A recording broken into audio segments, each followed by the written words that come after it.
Magandang umaga po sa inyong lahat. Muli po ang ating gospel ngayong linggo ay binibigyan halaga, pinahalagahan ang sakramento ng Eucharistia, ang banal na misa. I am the bread of life. Siguro mga 4 na linggo na, palaging ito yung readings, ito yung gospel.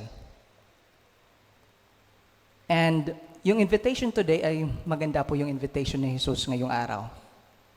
Sabi sa Salmo, taste and see. Tikman and tingnan.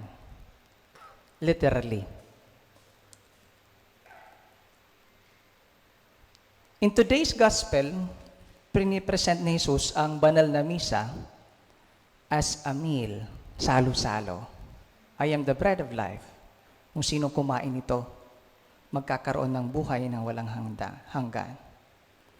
A meal na kung saan si Jesus ay sacramentally present in the form of bread and wine. Sacramentally, ibig pong sabihin, it involves signs. Signs perceptible to our senses. Halimbawa, we hear the word of God. Naririnig po natin. Another example, the bread. Through the bread, nakikita natin si Jesus at natitikman natin. Another example is wine. We can taste Jesus through it. Ang structure palagi ng banal na misa ay Word, Eucharist. Parang Word, Incarnation. Parang gano'n. Sacrament of the Word and the Eucharist. Itong dalawang bahaging ito, hindi po pwedeng paghiwalayin. Palagi pong ganyan ang structure. Word, Sacrament. Sa lahat ng sakramento. Anointing, kasal, lahat yan. It's always Word and Sacrament. Kung titingnan po natin, ibig pong sabihin ito na Jesus is really present in our celebration. Again, pansin po natin, 4 na linggo na, ang gospel ay palaging about the bread of life discourse. Siguro para sa iba, nakakasawa. Diba? 4 na linggo ng ganon eh. For those who don't know what we are celebrating, nakakasawa. Pero sa mga taong punong-puno ng pananampalataya, who looks at things in the eyes of faith, hindi po nakakasawa, nakakatuwa. Nakakatuwa. Kaya binabalik-balikan. Well, a short term for it is paborito. Pag may paborito po tayo, binabalik-balikan natin. One time may narinig po ako na comment. Sabi, bakit ang celebrations ng mga Katoliko, ayun, paulit-ulit, pabalik-balik, paulit-ulit, cyclic. Parang pabalik-balik lang, walang katapusan. Halimbawa, yung readings natin ngayon, 4 na Sundays, pabalik-balik. Pabalik-balik kayo pa. Tuwing linggo. Tapos, pag nagdadarasal tayo, paulit-ulit, Hail Mary, full of grace, Hail Mary, full of grace, di ba? Holy Mary, Mother of God, paulit-ulit. Pero, bakit kaya ganon?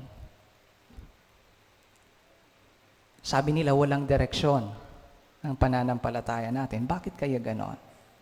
Noong nag-aaral po ko ng liturhiya, sabi ng professor ko, ang liturgy po ng mga Katoliko natin, ang direction po, ang movement is spiral.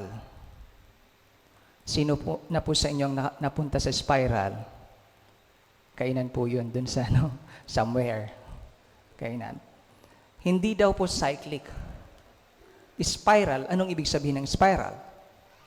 Sabi ni Odo Castle, it is like a path that goes around and up. Around, pero paakyat. Around and up, a mountain, slowly making the ascent to the height. So pag ganun siya, spiral.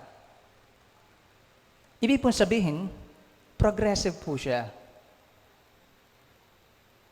Every time po we reflect on the mysteries of Jesus ng paulit-ulit, ninanamnam natin.